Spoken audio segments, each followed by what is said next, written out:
Good morning.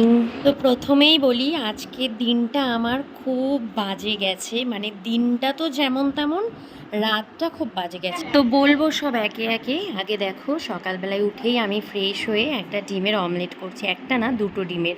আজ কিন্তু বাড়িতে কেউ নেই, আজকে বলতে পারো আমার একার সংসার, মানে খাবো একা, থাকবো একা, সবই একা একা। শাশুড়ি মা আছেন কিন্তু উনি আজকে খাবেন না, তাই রান্নাটাও শুধু নিজের জন্যই করবো। তো এই যে আমার অমলেট রেডি, আমার সকালের ব্রেকফাস্ট বলতে পারো শুধু এইটাই। তো তারপর দেখো, জিরে, মেথি, মৌরি, জোয়ান এগুলোকে আমি রোদ্দুরে দিয়েছিলাম, তোমরা দেখেছো আমি একটা শর্ট ভিডিও ছেড়েছি। তো আজ প্রচণ্ড পরিমাণে গরম, প্রচণ্ড পরিমাণে গরম, মানে আর তেমনই রোদ্দুরের তাপ আজ। তো যাই হোক, আমি এইগুলোকে মেলে দিয়ে গেলাম এখানে, কিছুক্ষণ বাদে এসে তুলে নিয়ে যাবো। আচ্ছা, আমার মেয়ে স্কুলে গেছিলো, গিয়ে এই যে মুখটা খামচিয়ে বাড়ি এসেছে, মানে কেউ না, ও নিজেই মুখ খামচিয়েছে।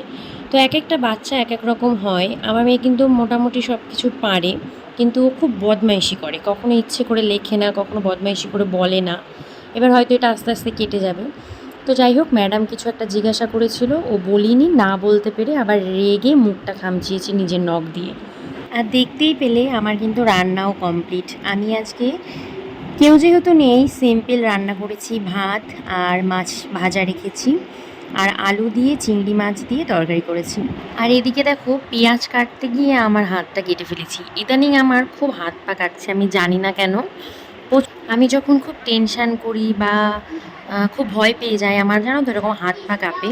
এবার এখন কিন্তু আমার সেটার মধ্যে কোনোটাই না, মানে না ভয় পেয়েছি না কোনো টেনশন ছিল, কিন্তু আমার যে আঙুলটা কেটে গেছে কন্টিনিউ, তোমরা হয়তো দেখেছো। আর আমার মুখের অবস্থাটা খুব বাজে এখন, মানে কপাল দিয়ে থুতনি দিয়ে এত পরিমাণে পিম্পল হয়ে গেছে। তারপরে তো গরমে মানে যেটা হয়, চোখ মুখ বসে গেছে, শরীরটাও ভালো না। যাই হোক, একটু অনেক দিন তেল দিইনি মাথায়, একটু তেল আর পেঁয়াজের রস আমি একটু মাথায় দিচ্ছি। আমি দিই সপ্তাহে 1-2 দিন, আর বাড়িতে এখন কেউ নেই বলে এটাকে একা একাই দিতে হচ্ছে। আর জানো তো, এই যে পেঁয়াজের যে বাজে একটা স্মেল, মানে এটা তো একদম মারাত্মক গন্ধ, যেটা শ্যাম্পু করার পরেও মাথা থেকে যায় না।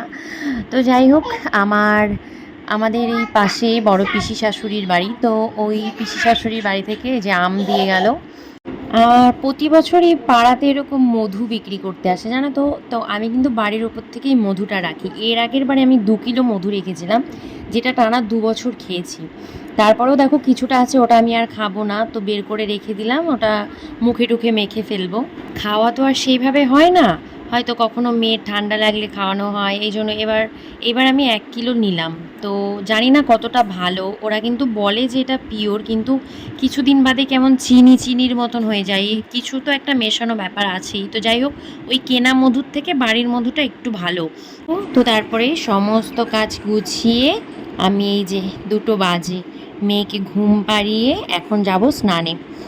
স্নান করে আস্তে আস্তে আমার মোটামুটি 3টে বেজে গেছিলো, আরও কিছু কাজ ছিল সেগুলো গুছিয়ে তারপরে এই যে স্নান করে ঘরে এলাম। সব কাজ কিন্তু দেখানো হয়, কারণ আমি অত ভালো এখনও ভিডিও করতে পারি না। ঘুমোচ্ছিল, আমি একটু শুয়েছিলাম। তারপরে দেখো, এটা প্রায় 8টা, এখন কিন্তু আমাদের বাড়িতে কারেন্ট নেই। আর বললাম এই যে তোমাদের এর আগে একটা ভিডিও করে ছেড়েছিলাম, আজ রাতে কিন্তু আমি সারা রাত ভূতের ভয়ে ঘুমাতে পারিনি।